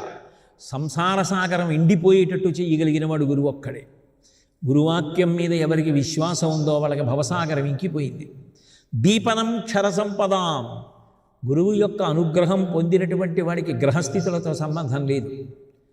క్షయమైపోవాలి సంపదంతా అని ఉన్నా కూడా అక్షయమైపోతుంది గురువుగారి అనుగ్రహం ఉంటే. గురువు అనుగ్రహం ఒక్కటి ఎంతటి గ్రహస్థితిని కూడా పక్కన పెట్టి కాపాడగలదు, అంత గొప్పది. కాబట్టి శోషణం భవసింధోశ్చ దీపనం క్షర సంపదాం గురోః పాదోదకం యస్య తస్మై శ్రీగురవే నమః. ఇక గురువుగారి కాళ్ళు కడిగి ఆ పాదోదకాన్ని తాగగలిగితే, లోపలికి పుచ్చుకోగలిగితే వాడి భాగ్యం ఎంతని చెప్పాలప్పుడు? అదేం మామూలుగా దొరికే భాగ్యం అది. అది ఎంత అనుగ్రహం ఈశ్వరుడి ఉంటే లభిస్తుంది. కాబట్టి గురోః పాదోదకం యస్య తస్మై శ్రీగురవే నమః. గురువు యొక్క పాదోదకం సేవించిన వాడికి భవసాగరం ఎండిపోయింది. ఈ చుక్క నోట్లో కడితే అంత సముద్రం ఇంకిపోయింది, సంసార సముద్రం. క్షయమైపోయిన అవవలసిన సంపద అక్షయమైపోయింది. అంత గొప్పవాడు గురువు. అటువంటి గురువు గారి యొక్క పాదములకు అంటుకున్నటువంటి ధూళిలోని రేణువులున్నాయే, ఆ రేణువులు నా మనస్సన్న అద్దం మీద పడితే దానికి అంటుకున్నటువంటి అజ్ఞానం, అహంకారమమకారమలనబడేటటువంటి ఆ ధూళి, ఆ మలం, ఆ మలినం, మాలిన్యం కడగబడుతుంది. కడగబడితే అప్పుడు నాకు ఈ జగత్తు రామమయంగా కనపడుతుంది. అప్పటి వరకు కనపడదు. అందుకని నేను మొట్టమొదట హనుమాన్ చాలీసా చెయ్యడానికి ఏం చేస్తున్నానంటే, మా గురువుగారి పాదములకు అంటుకున్నటువంటి ధూళిలోని ఒక్క ధూళి కణంతో నా మనస్సన్న అద్దాన్ని తుడిచేసుకున్నాను. శ్రీ గురు చరణ సరోజరజ నిజమన ముకుర సుభారి వరణౌ రఘువర విమల యశ జోదాయక ఫలచారి. నేను కీర్తిస్తున్నాను. ఇప్పుడు గురువుగారిని ధ్యానం చేసిన తర్వాత ఇప్పుడు నాకు యథార్థం భాషిస్తుంది. ఇప్పుడు నా నోటి వెంట వచ్చేవేవో అవన్నీ పరమసత్యములే. అటువంటి మాట మాట్లాడుతున్నాను. వరణవు రఘువర. నేను రఘువరుని యొక్క పాదములను పట్టుకుంటున్నాను. విమల యశ. ఎవరైనా అపారమైనటువంటి కీర్తి కలిగినటువంటి వాడు. అది మామూలు కీర్తి కాదు, మత్సలేని కీర్తి. ఆయన కీర్తికి మచ్చలేదు, అంత గొప్పవాడు. విమల యశో విరాజితుడు. అటువంటి రఘువరుడు అంటే రఘువంశమునందు పుట్టినటువంటి మహాపురుషుడు. అటువంటి రామచంద్రమూర్తి జోదాయక ఫలచారి. ఆయన నాకేం చేస్తాడు? చతుర్విధ పురుషార్థములను అనుగ్రహిస్తాడు. అందుకు హనుమాన్ చాలీసా పట్టుకుంటాడు. చతుర్విధ పురుషార్థములంటే అర్ధ సమృద్ధి కలుగుతుంది, కావలసినటువంటి ద్రవ్యం ఉంటుంది. మీకు ఏది కావాలో అది లేకపోవడం దరిద్రం. మీకు ఏది కావాలో అది సిద్ధంగా ఉండడమే మహదైశ్వర్యం. ఉత్తినే ఎన్ని కోట్లుంటే మీకు నిద్ర పట్టింది? మీకు కావలసింది మీకు ఉంటే చాలు. పాదం కొలతకి చెప్పు ఉంటే చాలు. ఉందని ఎక్కువ కొలత చెప్పు వేసుకోరు, లేదని తక్కువ కొలత చెప్పు వేసుకోరు. పాదం కొలత ఎంత ఉందో చెప్పు అంత ఉండాలి. నీ అవసరానికి తగినటువంటి ద్రవ్యం నీకు చేకూరుతుంటే చాలు. ఈశ్వరుణ్ణి నమ్మిన వాడికి ఆపద కన్నా ముందు పరిష్కారం, అవసరం కన్నా ముందు అది తీరడానికి కావలసినటువంటి ద్రవ్యం రెండూ చేరుతాయి. కాబట్టి నాకు అట్లా చేకూర్చగలిగినటువంటి వాడు ఆయన ధర్మమూర్తి, అది ఆయన నిర్మల కీర్తి భగవంతుడిది. అంత కీర్తి కలిగినటువంటి ఆ రామచంద్రమూర్తి ఉన్నారే, నేను ఆయనను కీర్తిస్తున్నాను. నేను ఆయనని కీర్తిస్తే నాకేమవుతుంది?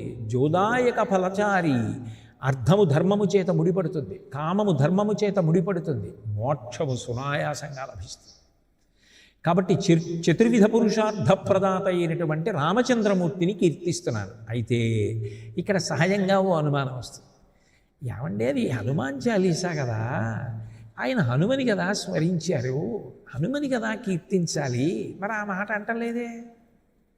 ఆయన ఏమంటున్నారు? నేను రఘువరుణ్ణి కీర్తిస్తానంటున్నారు. రఘువరుణ్ణి కీర్తించడం ఏమిటి? హనుమని కదా కీర్తించాలి అంటే అక్కడ ఒక విశేషం ఉంది. రామచంద్రమూర్తి తన అవతార పరిసమాప్తి చేసేసే ముందు నరులకు ఒక్కడికి కూడా చిరంజీవిత్వం ఇవ్వలేదు. నరుడిగా వచ్చినటువంటి రాముడు చిరంజీవిత్వాన్ని 5 వానరములకు ఇచ్చారు. అందులో హనుమ, విభీషణ, మైంద, ద్వివిధ, జాంబవంతులు ఈ 5 ఉన్నారు. ఇందులో హనుమని అడిగారు, హనుమ నన్ను విడిచిపెట్టి నువ్వు ఉండలేవు కదా, నేను అవతార పరిసమాప్తి చేస్తున్నాను, నువ్వు కూడా నాతో వస్తావా అని అడిగారు. అడిగితే హనుమ అన్నారు, మీరొకటి మీ కథ ఒకటినా, మీరొకటి మీ నామం ఒకట, రామా అంటే పలికేది మీరే కదా, తత్వం ఎక్కడికెడుతుంది? అవతార పరిసమాప్తి చేస్తే రామా అంటే పలకరా? రామ కథ చాలదా? కాబట్టి మీ కథ ఉన్నంత కాలం నాకు చాలు, మీ నామ ఉన్నంత కాలం నాకు చాలు అంటే రామచంద్రమూర్తి పొంగిపోయి ఒక ఆదేశం ఇచ్చారు హనుమకి. మత్కథా ప్రచరిష్యంతి యావల్లోకే హరీశ్వర తావద్రమస్య సుప్రీతో మద్వాక్యం అనుపాలయ. హనుమ నీ భక్తి నాకు తెలుసు, ఎక్కడెక్కడ రామ కథ చెప్పబడినా, ఎక్కడ రామ గుణకీర్తనం జరిగిన, ఎక్కడ రాముడి యొక్క వైభవం ప్రకాశింపచేయబడుతున్నా అక్కడక్కడ నువ్వు వెళ్ళి కూర్చో. వాడు ఎంత శక్తివంతుడిని కనవసరం. రామగుణములను ప్రస్తుతి చేస్తున్నాడు అంటే చాలు, తావద్రమస్య సుప్రీతో, మామూలుగా కాదు. నాకు తెలుసు వచ్చినవాడా, రానివాడా, విద్వాంసుడా, పండితుడా, ఇవన్నీ నీకు అనవసరం. ఎందుకని నీ మనస్థితి అటువంటిది. నా గురించి చెప్తే చాలు నువ్వు పొంగిపోతావు. కానీ నియమం ఏమిటి? నా గురించి ఎక్కడ చెప్తే అక్కడికి నువ్వు వెళ్ళాలి.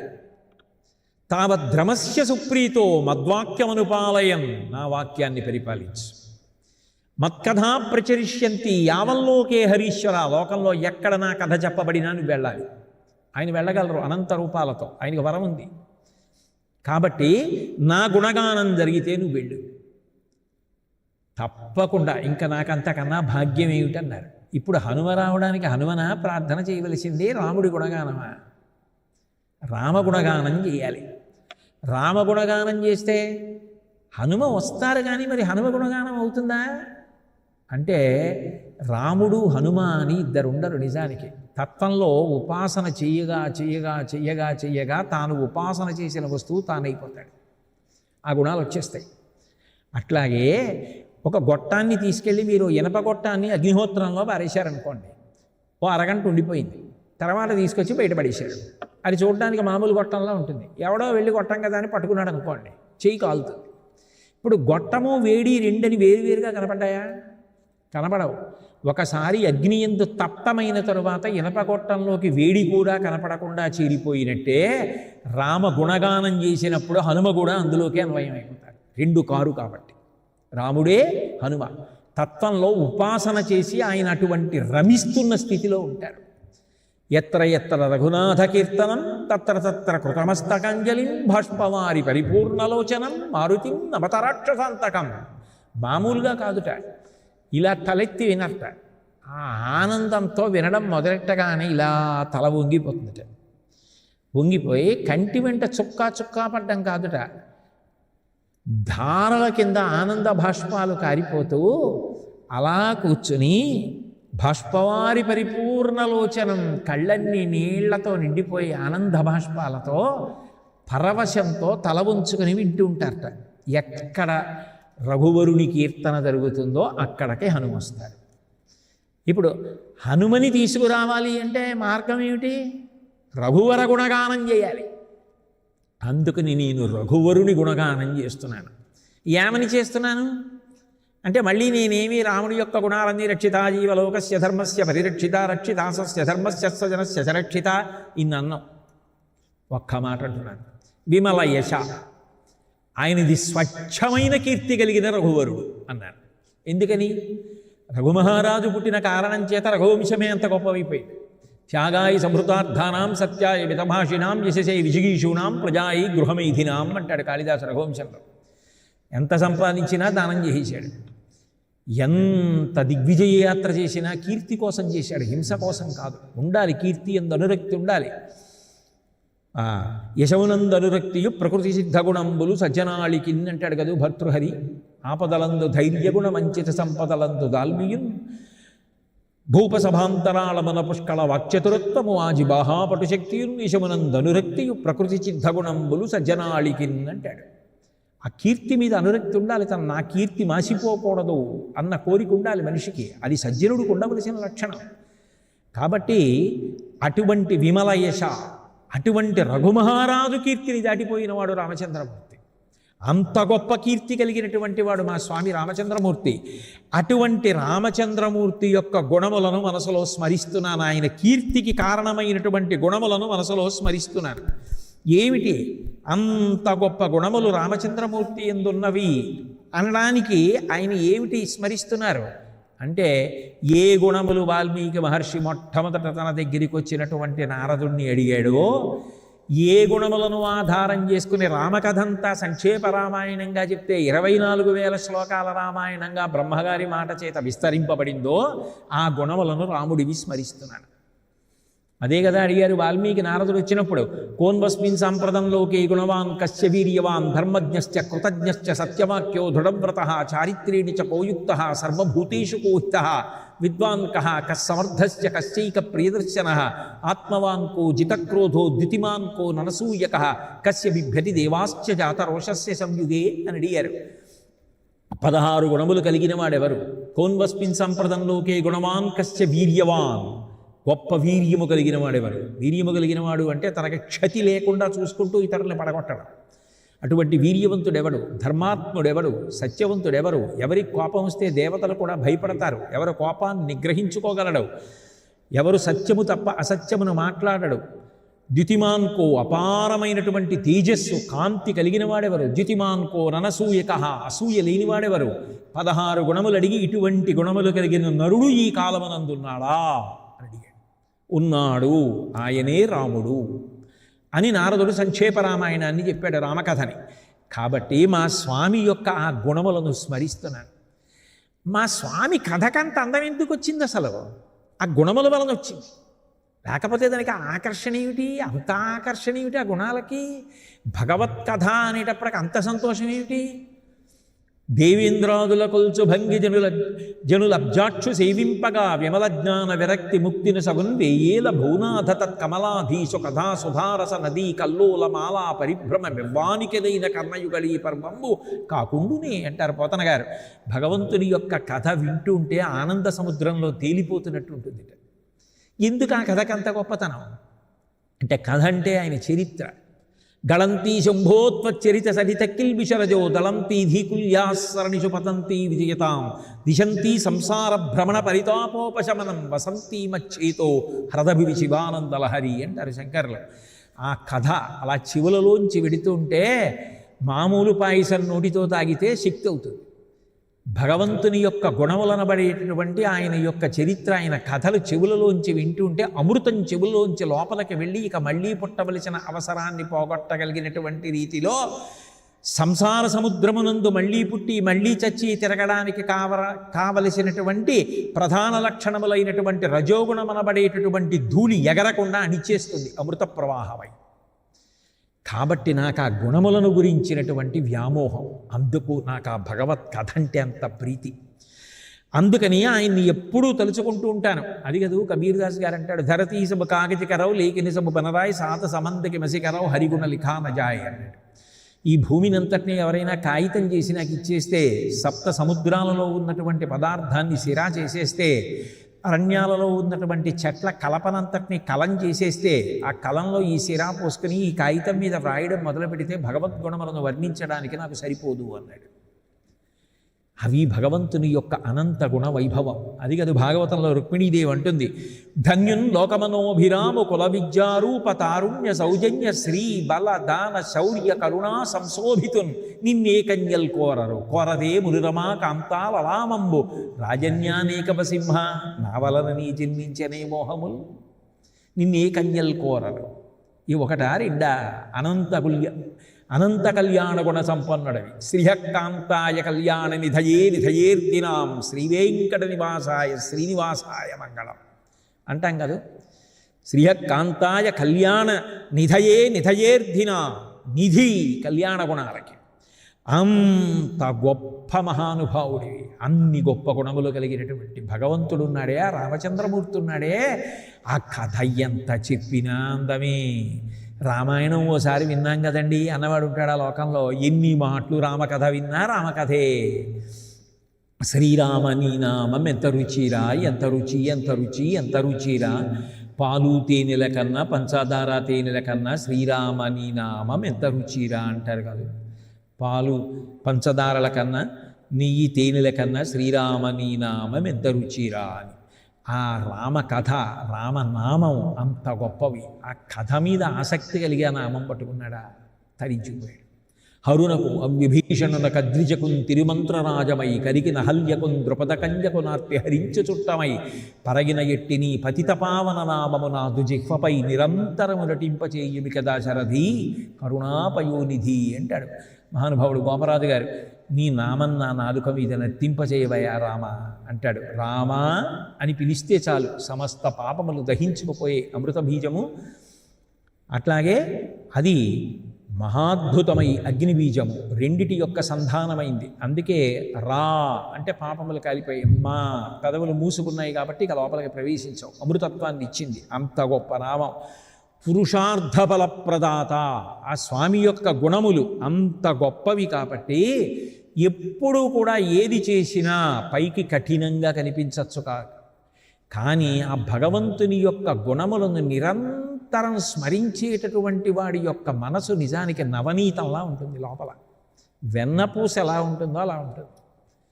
కానీ పైకి ప్రథమ కోపం ఉన్నట్టు కఠినంగా ఉన్నట్లు కనపడుతూ ఉంటారు. నిజానికి భక్తి ఉన్నవాడి మనసుకి కోపంగా ఉండడం తెలియదు. ఉన్నది ప్రథమ కోపం అంతే, అది వెంటనే పోతుంది. తాటాకు మంట. విశ్వనాథ సత్యనారాయణ గారు విజయవాడలో ఇల్లు కట్టుకుని ఉంటే ఒక ఆవిడ అద్దెకి వచ్చింది. ఆవిడికి పాపం భర్త గారు లేరు, ఏదో పిల్లలు. వచ్చి అద్దెకి అడిగితే ఆయన ఏదో అద్దె చెప్పారు. చెప్తే అంత అద్దె ఇచ్చుకోలేము, 100 తగ్గించమన్నాడు. ₹1 తగ్గించాం, ఉంటే ఉండు లేకపోతే మానే అన్నారు. ఆయన మాట అలాగే ఉండేది. ఆవిడ అంత అద్దెచ్చుకోలేమని వెళ్ళిపోయింది. ఆ కొడుకు ఏదో చిన్న ఉద్యోగం చేస్తున్నాడు. ఆయన అన్నాడు, అమ్మ అటువంటి మహానుభావుడి ఇంట్లో ఉన్న చాలా సముద్రంలో తేలిపోతున్నట్టు ఉంటుంది. ఎందుకు ఆ కథకంత గొప్పతనం అంటే, కథ అంటే ఆయన చరిత్ర. గళంతీ శంభోత్వచ్చరిత సరిత కిల్బిషరజో దళంతీ ధీకుల్యాసరణిషు పతంతీ విజయతాం దిశంతీ సంసార భ్రమణ పరితాపోపశమనం వసంతీ మచ్చేతో హ్రదభివి శివానందలహరి అంటారు శంకర్లు. ఆ కథ అలా చెవులలోంచి వెడుతుంటే మామూలు పాయసం నోటితో తాగితే శక్తి అవుతుంది. భగవంతుని యొక్క గుణములనబడేటటువంటి ఆయన యొక్క చరిత్ర, ఆయన కథలు చెవులలోంచి వింటుంటే అమృతం చెవులలోంచి లోపలికి వెళ్ళి ఇక మళ్ళీ పుట్టవలసిన అవసరాన్ని పోగొట్టగలిగినటువంటి రీతిలో సంసార సముద్రమునందు మళ్ళీ పుట్టి మళ్ళీ చచ్చి తిరగడానికి కావలసినటువంటి ప్రధాన లక్షణములైనటువంటి రజోగుణమనబడేటటువంటి ధూళి ఎగరకుండా అణిచేస్తుంది అమృత ప్రవాహమై. కాబట్టి నాకు ఆ గుణములను గురించినటువంటి వ్యామోహం, అందుకు నాకు ఆ భగవత్ కథ అంటే అంత ప్రీతి. అందుకని ఆయన్ని ఎప్పుడూ తలుచుకుంటూ ఉంటాను. అది కదూ కబీర్దాస్ గారు అంటాడు, ధరతీ సబ్ కాగతి కరవు లేకిని సబ్ బనరాయి సాత సమంతకి మసికరవు హరిగుణ లిఖా నజాయ్ అన్నాడు. ఈ భూమిని అంతటినీ ఎవరైనా కాగితం చేసి నాకు ఇచ్చేస్తే, సప్త సముద్రాలలో ఉన్నటువంటి పదార్థాన్ని సిరా చేసేస్తే, అరణ్యాలలో ఉన్నటువంటి చెట్ల కలపనంతటినీ కలం చేసేస్తే, ఆ కలంలో ఈ సిరా పోసుకుని ఈ కాగితం మీద వ్రాయడం మొదలు పెడితే భగవద్గుణములను వర్ణించడానికి నాకు సరిపోదు అన్నాడు. అవి భగవంతుని యొక్క అనంత గుణ వైభవం. అది కదా భాగవతంలో రుక్మిణీదేవి అంటుంది, ధన్యున్ లోకమనోభిరాము కుల విద్యారూప తారుణ్య సౌజన్య శ్రీ బల దాన శౌర్య కరుణా సంశోభితున్ నిన్నే కన్యల్ కోరరు కోరదే మునిరమా కాంతాలలామంబు రాజన్యానేకప సింహ నా వలన నీ జన్మించనే మోహములు నిన్నే కన్యల్ కోరరు. ఈ ఒకటా రెండా? అనంత కళ్యాణ గుణ సంపన్నుడవి శ్రీహకాంతాయ కళ్యాణ నిధయే నిధయేర్దినాం శ్రీవేంకట నివాసాయ శ్రీనివాసాయ మంగళం అంటాం కదా. శ్రీహకాంతాయ కళ్యాణ నిధయే నిధయేర్దినా, నిధి కళ్యాణ గుణాలకి. అంత గొప్ప మహానుభావుడివి, అన్ని గొప్ప గుణములు కలిగినటువంటి భగవంతుడు ఉన్నాడే, ఆ రామచంద్రమూర్తి ఉన్నాడే, ఆ కథ ఎంత చెప్పినా అందమే. రామాయణం ఓసారి విన్నాం కదండి అన్నవాడు ఉంటాడు ఆ లోకంలో. ఎన్ని మాటలు రామకథ విన్నా రామకథే. శ్రీరామ నీ నామం ఎంత రుచిరా, ఎంత రుచి ఎంత రుచి ఎంత రుచిరా, పాలు తేనెల కన్నా పంచదార తేనెల కన్నా శ్రీరామ నీ నామం ఎంత రుచిరా అంటారు కాదు. పాలు పంచదారల కన్నా నెయ్యి తేనెల కన్నా శ్రీరామ నీ నామం ఎంత రుచిరా అని. ఆ రామకథ రామనామం అంత గొప్పవి. ఆ కథ మీద ఆసక్తి కలిగి ఆ నామం పట్టుకున్నాడా, తరించిపోయాడు. హరునకు విభీషణున కద్రిజకున్ తిరుమంత్రరాజమై కరిగిన హల్యకున్ ద్రుపద కంజకు నార్తి హరించ చుట్టమై పరగిన ఎట్టిని పతితపావన నామము నాదు జిహ్వపై నిరంతరము నటింపచేయుమి కదా శరథి కరుణాపయోనిధి అంటాడు మహానుభావుడు గోపరాజు గారు. నీ నామం నా నాలుక మీద నర్తింపచేయవయా రామ అంటాడు. రామా అని పిలిస్తే చాలు సమస్త పాపములు దహించుకుపోయే అమృత బీజము. అట్లాగే అది మహాద్భుతమై అగ్ని బీజము రెండిటి యొక్క సంధానమైంది. అందుకే రా అంటే పాపములు కాలిపోయి, మా పెదవులు మూసుకున్నాయి కాబట్టి ఇక లోపలికి ప్రవేశించవు, అమృతత్వాన్ని ఇచ్చింది. అంత గొప్ప నామం. పురుషార్థ ఫలప్రదాత, ఆ స్వామి యొక్క గుణములు అంత గొప్పవి కాబట్టి ఎప్పుడూ కూడా ఏది చేసినా పైకి కఠినంగా కనిపించవచ్చు కాదు, కానీ ఆ భగవంతుని యొక్క గుణములను నిరంతరం స్మరించేటటువంటి వాడి యొక్క మనసు నిజానికి నవనీతంలా ఉంటుంది. లోపల వెన్నపూస ఎలా ఉంటుందో అలా ఉంటుంది. కానీ పైకి ప్రథమ కోపం ఉన్నట్టు కఠినంగా ఉన్నట్లు కనపడుతూ ఉంటారు. నిజానికి భక్తి ఉన్నవాడి మనసుకి కోపంగా ఉండడం తెలియదు. ఉన్నది ప్రథమ కోపం అంతే, అది వెంటనే పోతుంది తాటాకు మంట. విశ్వనాథ సత్యనారాయణ గారు విజయవాడలో ఇల్లు కట్టుకుని ఉంటే ఒక ఆవిడ అద్దెకి వచ్చింది. ఆవిడికి పాపం భర్త గారు లేరు, ఏదో పిల్లలు. వచ్చి అద్దెకి అడిగితే ఆయన ఏదో అద్దె చెప్పారు. చెప్తే అంత అద్దె ఇచ్చుకోలేము, 100 తగ్గించమన్నాడు. ₹1 తగ్గించాం, ఉంటే ఉండు లేకపోతే మానే అన్నారు. ఆయన మాట అలాగే ఉండేది. ఆవిడ అంత అద్దెచ్చుకోలేమని వెళ్ళిపోయింది. ఆ కొడుకు ఏదో చిన్న ఉద్యోగం చేస్తున్నాడు. ఆయన అన్నాడు, అమ్మ అటువంటి మహానుభావుడి ఇంట్లో ఉన్నా చాలమ్మా, మన జీవితాలు బాగుపడతాయమ్మా, ఆయన అనుష్ఠానం చేసేటటువంటి ఇల్లది, అందులో ఉందామమ్మా, డబ్బులు పోతే పోయి అని చెప్పి ఆ ఇంట్లోనే అద్దెకొచ్చారు. వచ్చిన తర్వాత దగ్గరగా ఓ 18 ఏళ్ళలో ఎంతో అయిపోయింది. వాళ్ళు అలాగే ఉన్నారు, ఆయన అలాగే ఉన్నారు. ఆయన అద్దె పెంచింది లేదు, అడిగింది లేదు. వాళ్ళు ప్రతీ నెల ఇచ్చేవారు, అద్దె చేసుకునేవారు.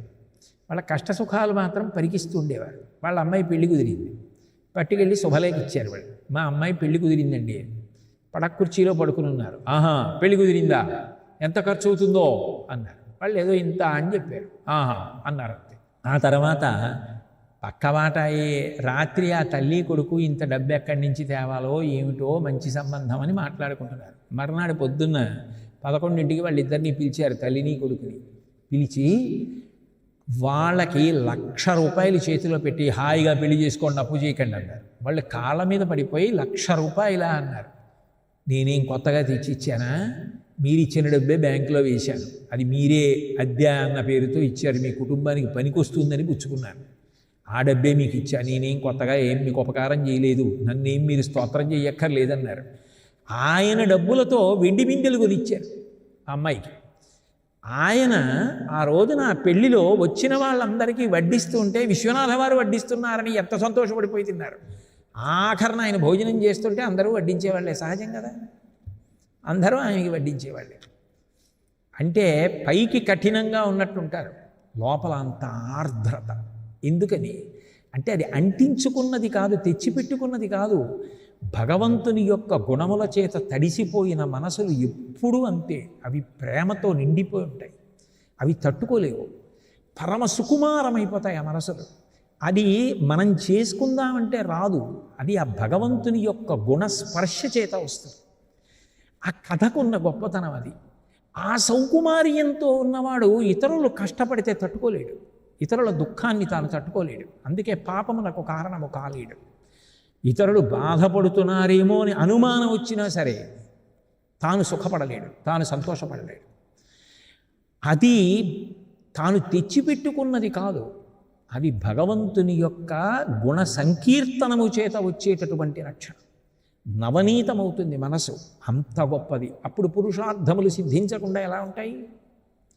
పురుషార్థములు సిద్ధించి తీరుతాయి. కాబట్టి నేను రఘువరుని యొక్క పాదములు పట్టుకుంటున్నాను, పట్టుకుని రామచంద్రమూర్తి యొక్క కీర్తిని గానం చేస్తున్నాను. రామచంద్రమూర్తి యొక్క కీర్తిని గానం చేస్తున్నాను అన్నప్పుడు దాని అర్థం ఏమిటి? దానికి నేను ఇప్పుడు ప్రత్యేకం ఏమీ చెప్పక్కర్లేదు, ఏది చేస్తున్నా నాకు రాముడి జ్ఞాపకానికి వస్తూనే ఉంటాడు. ఎందుకని? అంతా రామమయం, జగమంతా రామమయం. ఒక్కసారి ఆ గురుపాద ధూళి కణం నా మనసన్న అద్దం మీద పడిపోగానే, ఆ మాలిన్యం తొలగిపోగానే నాకు అంతా రాముడే కనపడుతున్నప్పుడు సముద్రాలు రాముడే, అరిషడ్వర్గాలు రాముడే, పాములు రాముడే, గుర్రాలు రాముడే, ఏనుగులు రాముడే. దేన్ని ద్వేషిస్తావు? అన్నీ రాముడే, రాముడిది అయి ఉన్నాడు, రాముడే అక్కడ ఉన్నది. ఇంకా నీకు ద్వేషం ఎక్కడుంది? ప్రేమ తప్ప. అన్నిటినీ ప్రేమించడం బలవంతంగా కాదు, అన్నీ రాముడై ఉన్నాడు కాబట్టి ప్రేమించకుండా ఉండలేక ఆ భావన ఏర్పడింది. అప్పుడు పురుషార్థ సిద్ధి కలగలా? దీనికి ఆది ఎక్కడుంది? గురుచరణముల యొక్క ఆ స్పర్శ చేత నా మనసు శుద్ధిని పొందింది అని చెప్పి ఆయన ఆ మొట్టమొదటి దోహాని ప్రార్థనా నమస్కారాన్ని ప్రారంభం చేస్తూ శ్రీ గురుచరణ సరోజరజ నిజమన ముకుర సుధారి వరుణౌ రఘువర విమల యశ జోదాయక ఫలచారి. ఇంక ఇంతకన్నా ఎవరైనా ఏం కోరుతారు? జీవితంలో ఏం కావాలి ఇంకింతకన్నా? వీటి నాలుగిటిలో నీకు ఏదైనా ఇబ్బంది పెట్టేది వస్తే దాని పేరే ఆపద. ఆ ఆపద నుంచి గట్టెక్కించడానికి సిద్ధంగా ఉన్నారు. అది ఆయన యొక్క సందేశం. అసలు మొట్టమొదటి ప్రార్థన దోహాలోనే అంత గొప్పగా ప్రారంభం చేశారు.